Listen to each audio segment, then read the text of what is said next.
syukralillah, salatan wa salaman ala rasulillah. Asyhadu an la ilaha illallah wahdahu la syarikalah wa asyhadu anna Muhammadan abduhu wa rasuluh. Allahumma shalli ala sayyidina Muhammad wa ala alihi wa ashabihi ajma'in. Bapak-bapak, ibu-ibu, kita lanjutkan pengajian tafsir Al-Quran. Akan kita mulai malam ini surat Al-Baqarah ayat 211.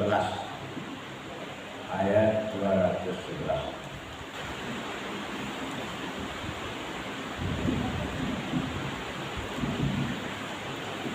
A'udzu billahi minasy syaithanir rajim. Bismillahirrahmanirrahim. Sal bani Israila kam atainahum min ayatin bayyinah wa man yubaddil ni'matallahi min ba'di ma ja'at fa innallaha syadidul iqab.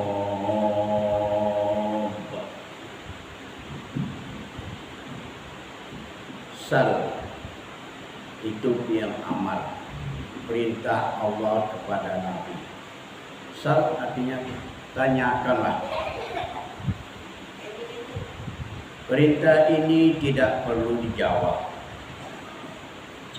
Allah cuma akan bercerita nanti. Kalau itu mulai ceritanya oleh Allah dengan kata-kata pertanyaan. Sal Bani Israel. Tanyakanlah wahai Muhammad kepada Bani Israel. Jadi ayat yang satu ini akan menjelaskan tentang sifat-sifat Bani Israel yang secara umum sifatnya adalah orang yang sangat rakus dan kejam. Rakus, kejam, ganas. Dia kejamnya membunuh orang itu katanya dia berpahala. Pokoknya selain daripada orang Yahudi bisa dibunuh. Tidak peduli laki-laki, perempuan, anak-anak, orang besar. Kalau dibunuh katanya dapat pahala. Itu karena sadisnya. Kemudian rakusnya karena suka merampas hak orang. Merampas harta orang, merampas tanah. Dari dulu seperti itu sifatnya Bani Israel. Sekarang diceritakan Allah tentang sifat-sifat buruk Bani Israel itu. Tanyakanlah wahai Muhammad kepada Bani Israel. Kam atainahum min ayatin bayyinah. Kam, betapa banyaknya. Atainahum, kami berikan kepada mereka. Min ayatin bayyinah. Berupa tanda-tanda kekuasaan Allah yang nyata. Tanda-tanda kekuasaan Allah yang nyata. Termasuk juga tanda-tanda kekuasaan Allah yang nyata itu adalah nikmat Allah yang nyata dilimpahkan kepada Bani Israel. Apa contohnya? Yang pertama, ketika Bani Israel itu diusir oleh Raja Fir'aun dari Mesir, maka dipimpin oleh Musa. Musa itu diutus oleh Allah kepada Bani Israel. Ketika Bani Israel diusir oleh Fir'aun, lari, ingin melarikan diri. Begitu terbentur ke sebuah lautan luas, maka tongkat Musa dipukulkan ke laut, dan laut itu pun terbelah. Bisa orang-orang Bani Israel bersama Musa melewati, membuat sebuah jalan besar. akhirnya sampai ke seberang, melintasi padang pasir. Setelah sampai di padang pasir itu, panas terik matahari sangat keras, tidak ada pohon-pohon tempat berlindung. Maka datang lagi ayat-ayat Allah, min ayatin bayyinah, tanda-tanda kekuasaan Allah yang besar, yang nyata. Datang awan gumpalan awan hitam di atas, melindungi kelompok-kelompok Bani Israel yang sedang berjalan di padang pasir. Kemudian kehausan, tidak ada air yang akan diminum.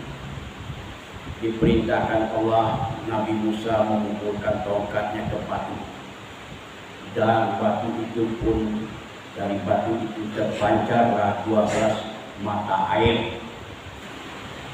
Maka seluruh suku-suku dari Bani Israel itu dapat minum dari pancaran mata air itu.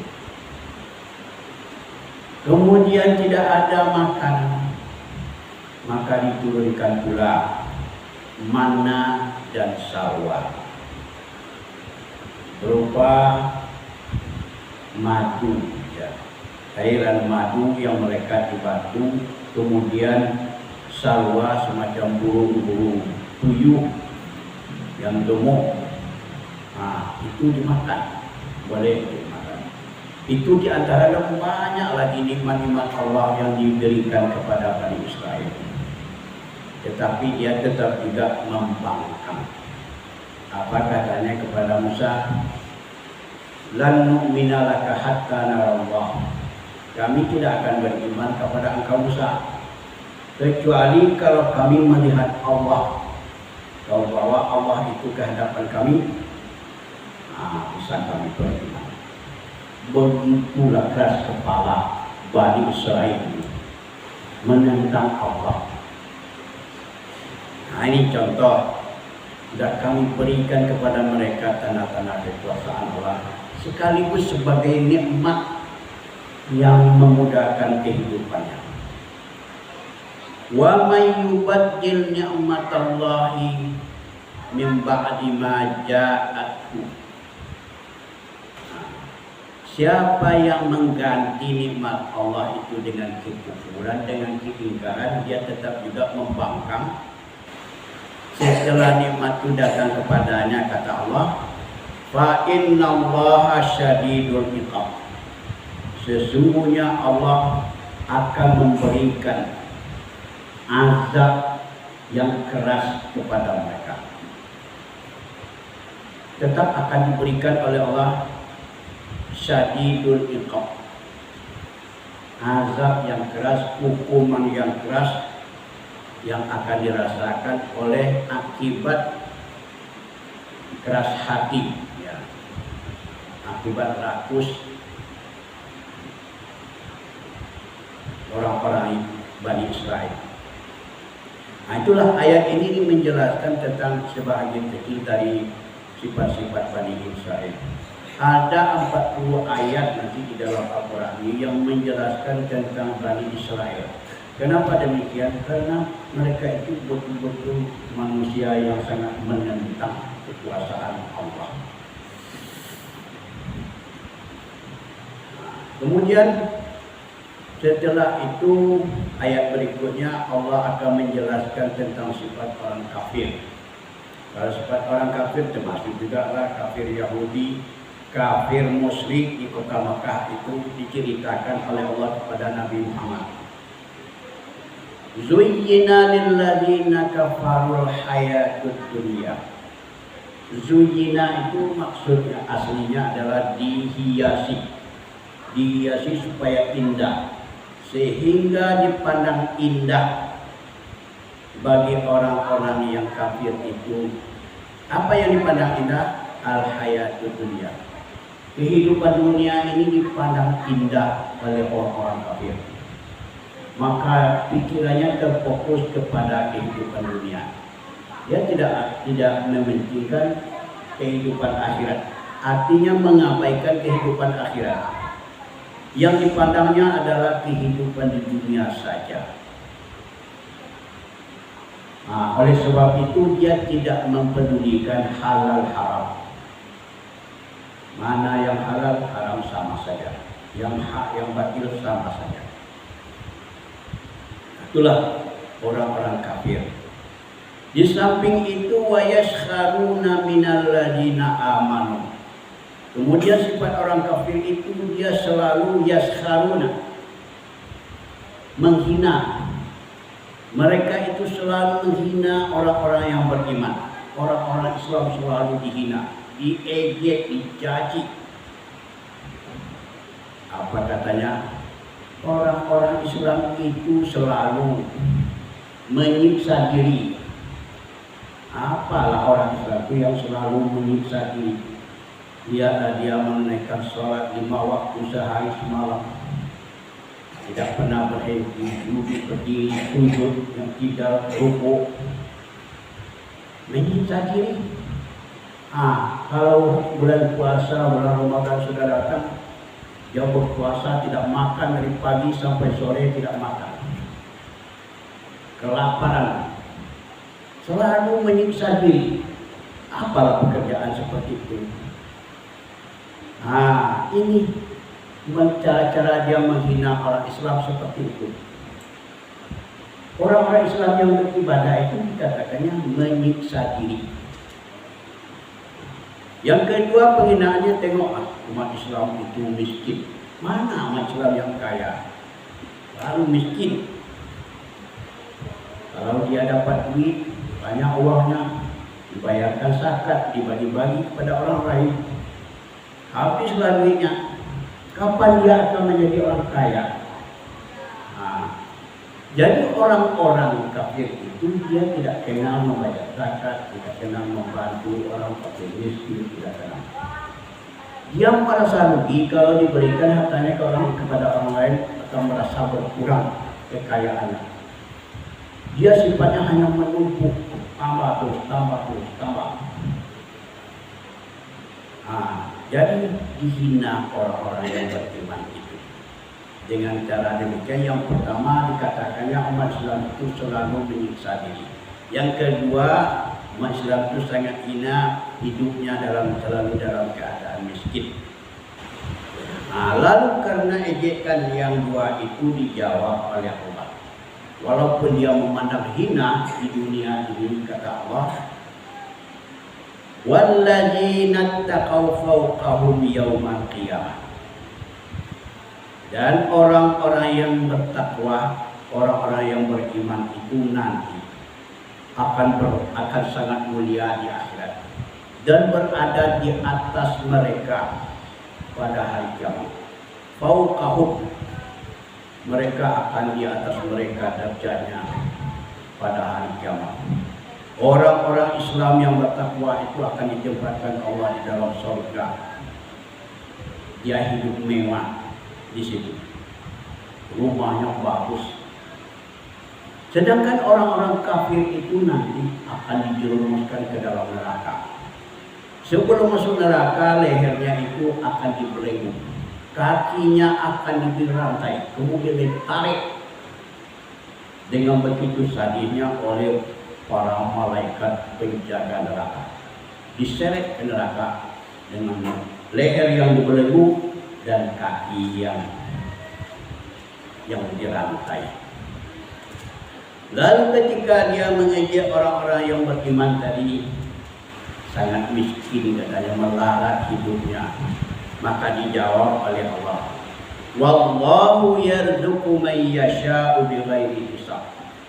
Nanti Allah akan memberi rezeki kepada orang yang dikehendakinya di hari kiamat itu, bighairi hisab, tanpa batas. Bighairi hisab itu tanpa batas, itu maksudnya tidak ada batasnya. Apa yang diingini diberi.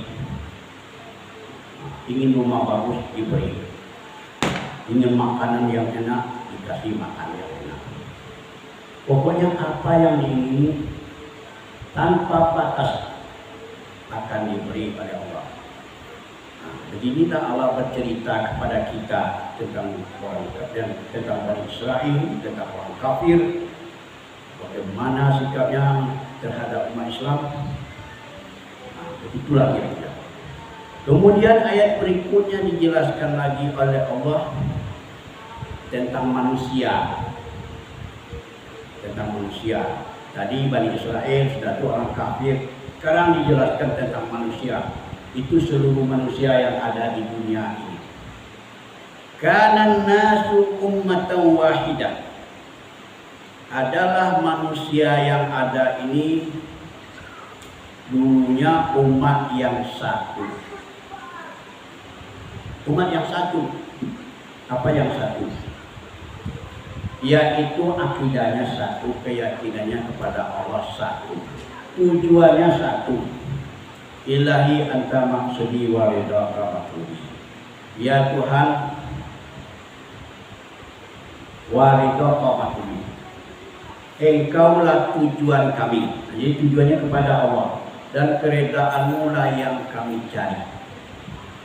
Jadi satu tujuan, satu yang dicari, satu keyakinan. Itu semenjak dulu dan mulai dari Nabi Adam,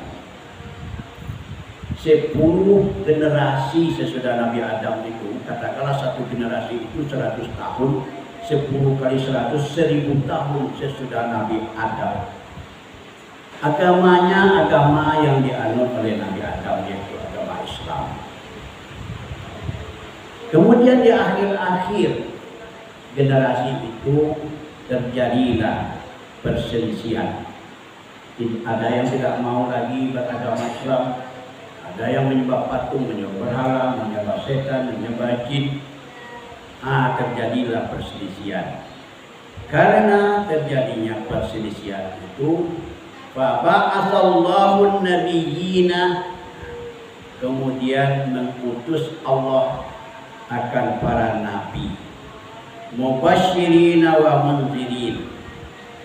Tugasnya ialah memberi kabar gembira dan kabar peringatan. Kabar gembira bagi orang yang tetap beriman kepada Allah, beriman kepada hari yang akhir, akan masuk surga.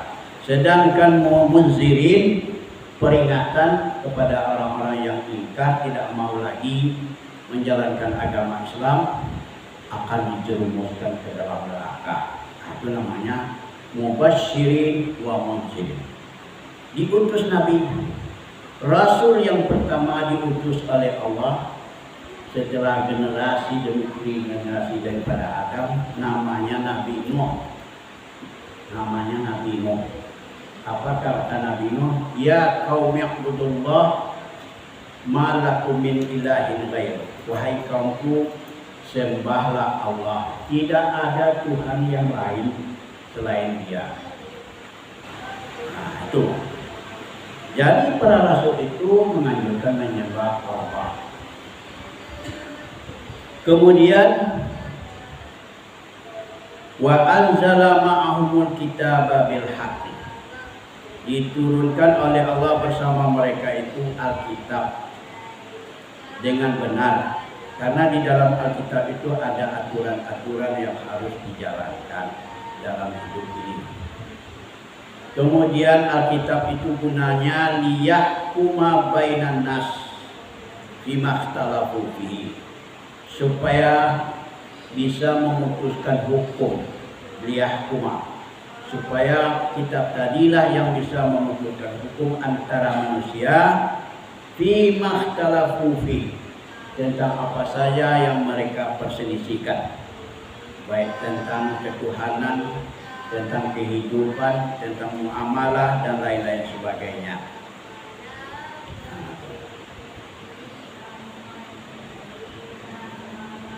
Wa makhtalafa fihi illa alladziina utuh,